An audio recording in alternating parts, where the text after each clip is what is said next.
Welcome to the warm-up, something that we do regularly in preparation for the show. Obviously a very somber show today, just as it was yesterday around 5 o'clock when we learned that the voice of the Mariners for 34 years, Dave Niehaus, passed away at the age of 75. And today we are collecting sentiments and stories and feelings of the people that knew Dave Niehaus, that touched his life, and of course he touched many lives as well.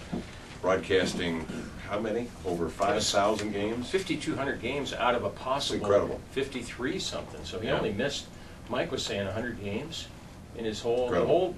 the whole span of 34 years. And heart surgery somewhere late in his career. What year was that? I forget.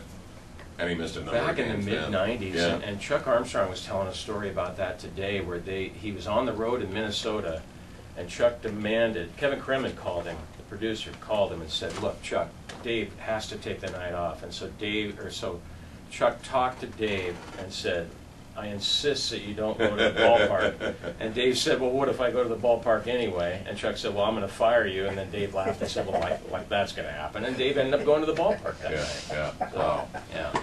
And then was in the hospital soon after that. And then, of course, boy, I remember when he was in the hospital, it was unbelievable. All the cards, letters, well-wishers.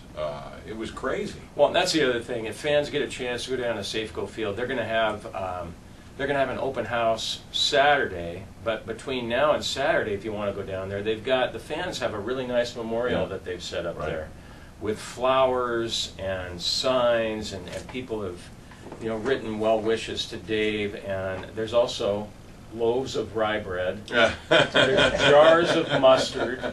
I didn't see any salami, but I'm sure that there'll be some of that down there. Yeah, they're eating the salami. Dave would insist on that. So that's what we have for you today. It's a tribute to Dave Niehaus. Fans are invited to call, fans invited to text as always, and we'll have various stories, anecdotes from people who worked with and around Dave with the Seattle Mariners over the years.